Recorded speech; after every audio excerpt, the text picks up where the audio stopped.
I'm hoping you've been kind to your body and you've allowed it to completely switch off, rest and recover after that long season. Well, after a much needed break, now is the perfect time to start to address your pre-season strength program. Now, before you dive into the new season, you want to make sure that you actually ease your body in gradually, ensuring that it's strong and resilient before you start to ramp up that training volume. Well, thanks to our friends at TrainingPeaks, we are going to be looking at how to integrate this initial strength work to make sure it complements the rest of our training. And we're going to be focusing on exercises that help to activate a wide array of key muscles, all of which are vital for swimming, cycling and running.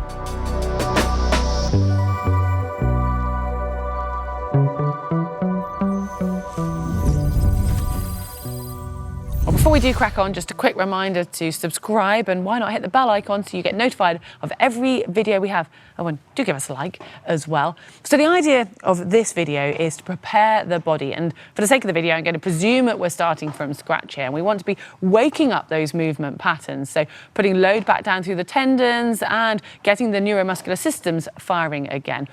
And if we can nail this with body movement right now, when you do start to add the load, whether that's in the gym or out on the running track, your body is going to be far more resilient and less susceptible to picking up any injuries.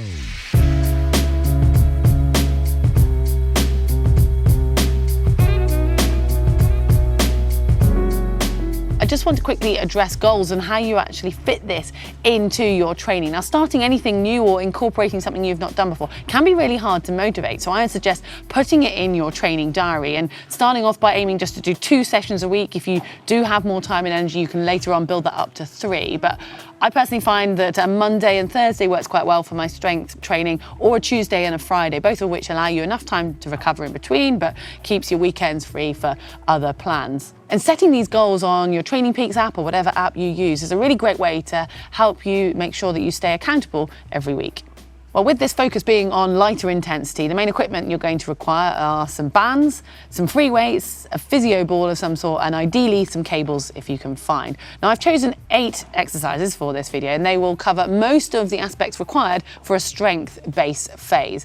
Now, you can obviously start to increase it once you've got used to it by either increasing the number of repetitions you're doing, the number of sets, or ideally, once your body is used to these movement patterns, starting to increase the resistance in the form of weights. Now, I would suggest by starting off of doing or aiming for 3 sets of repetitions between 8 and 12 and taking around 30 to 40 seconds rest after each of those sets of exercises. I personally like to be time efficient when I head to the gym and do them in blocks. So a recommendation would be splitting it into 2 blocks of 4 exercises. So you've got your 4, you do your reps in each of those exercises, move all the way through the 4 and then go back to the beginning. So you do that 3 times through. And if you can combine them, so you're doing some arms and then some legs, or some push, then some pull, you're giving the other muscle groups a bit of a rest, and it makes it more efficient with your time for your training.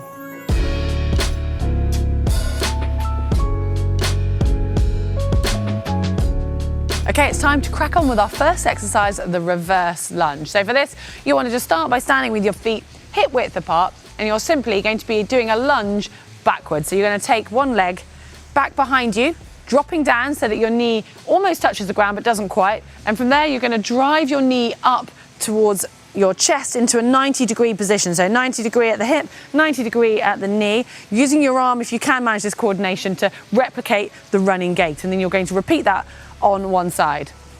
So the key points to focus on here are keeping your hips level, your shoulders nice and open, and your chest facing forwards. Make sure the movement is controlled and as smooth as possible. And if you want, you can hold hand weights to help progress this once you've mastered the technique and you've got that basic strength. And as with any of these exercises that are unilateral today, complete all reps on one side first and then move to the other side.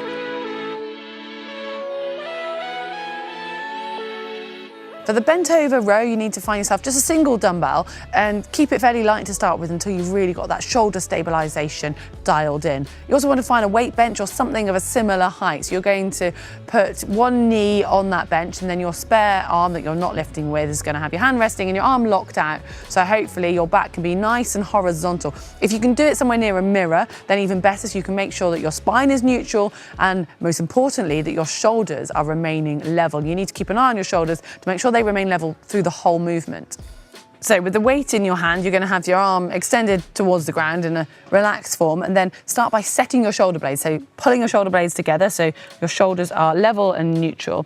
And from there, you're going to pull the weight towards your pec. So elbow pointing towards the ceiling throughout the whole movement. And it's important to keep the movement controlled. Faster is not better in these stages of strength work.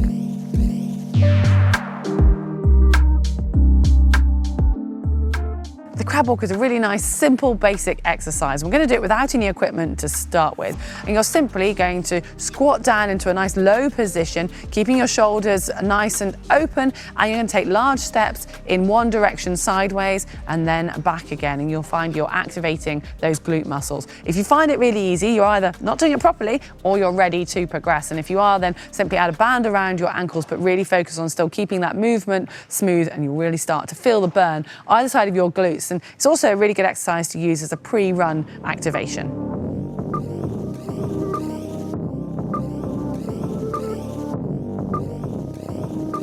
Now, we can't forget about the core. So this is going to be using the plank, but spicing it up a little. So you're going to move onto your side, either on your forearm or on your hand, and then simply placing one foot on top of the other and imagining you're in between two planes of glass. And then you're going to lift your top leg towards the ceiling as far as you can while still maintaining control. Hold it for a second before lowering it back down. And this is one of those exercises that's far harder than it looks, trust me.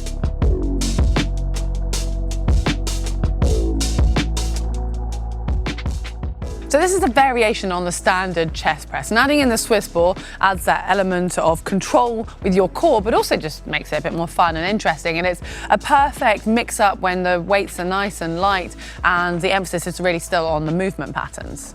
So to start, we're taking two light weights in either hand, sit on the ball and then just roll yourself out so that your back is still lying across it and your knees are bent with your feet stabilized on the ground at hip width apart.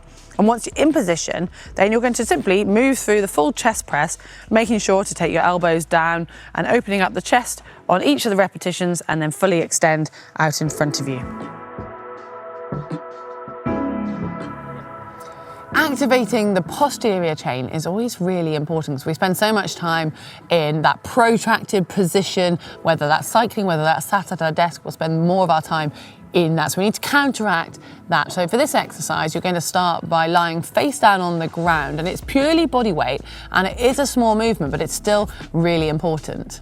So place your hands in a goalpost position with your palms down and your forehead resting on the mat or the ground. And from there, you're going to gradually lift your head up, the top of your chest, your arms, and if you can, your legs as well off the mat and then towards the ceiling. So you're thinking of moving your shoulder blades down your back. It's really important that you keep your chin tucked in, making sure you don't poke your chin. So hold this position once you're there for a couple of seconds and then lower gently and controlled. And it's important not to force this one. It's a small movement done well is far more beneficial than a large one done when compensating.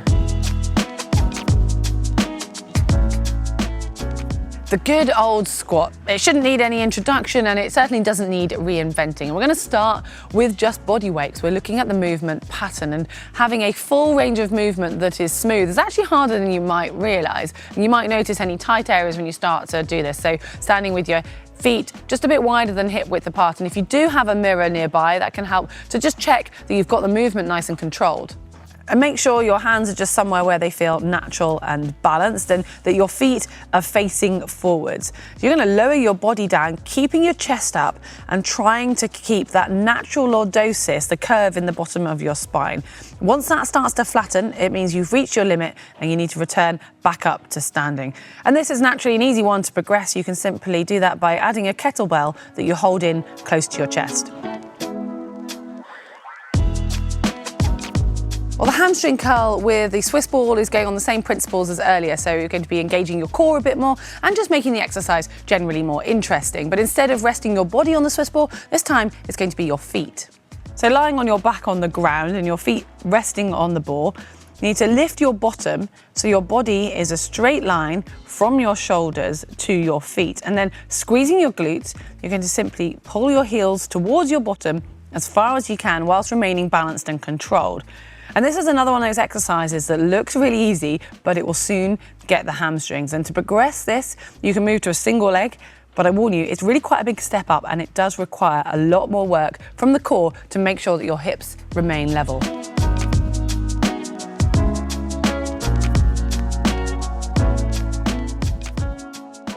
And whether you're increasing the effort by either upping the reps, upping the sets, or the weights, all of it needs to be done so gradually, as the focus is making sure you get those movement patterns correct before you move on up. And you can combine this training with other sessions in the same day because it's still fairly light. If you want, you can even use this as a bit of a pre-session kind of activation, as a lot of these exercises are about activating the muscles, and you might want to go out and do an easy run afterwards and concentrate on form once you've woken up the glutes and the hamstrings, for example. If you do decide or prefer to do your gym work after a training session, whether that's swim, bike or run, just make sure you're not too tired because the focus still needs to be on getting that form spot on. Well, on that note, you do need to respect the effort and the strain on your body. Just because you're not getting out of breath, it's still adding to that total weekly load. And you can use an app like TrainingPeaks, which will actually help you measure that. So they have a training stress score, TSS, and that will put that into the overall weekly load and give you an idea of just how much you're working when it's not necessarily so easy to tell if you're new to adding in a strength work. And talking of being new to it, I am someone who struggles with motivation with going to the gym because it doesn't necessarily look like a session, but adding it into your weekly plan, it gives you that more of a satisfaction and you're more likely to keep doing it. And hopefully, if it becomes a routine in your pre-season, you'll carry it on through the season and you'll end up being a far stronger, more rounded athlete. Well, hopefully you've enjoyed it. If you've got any questions, please let me know in the comments section below. And remember to give us a like.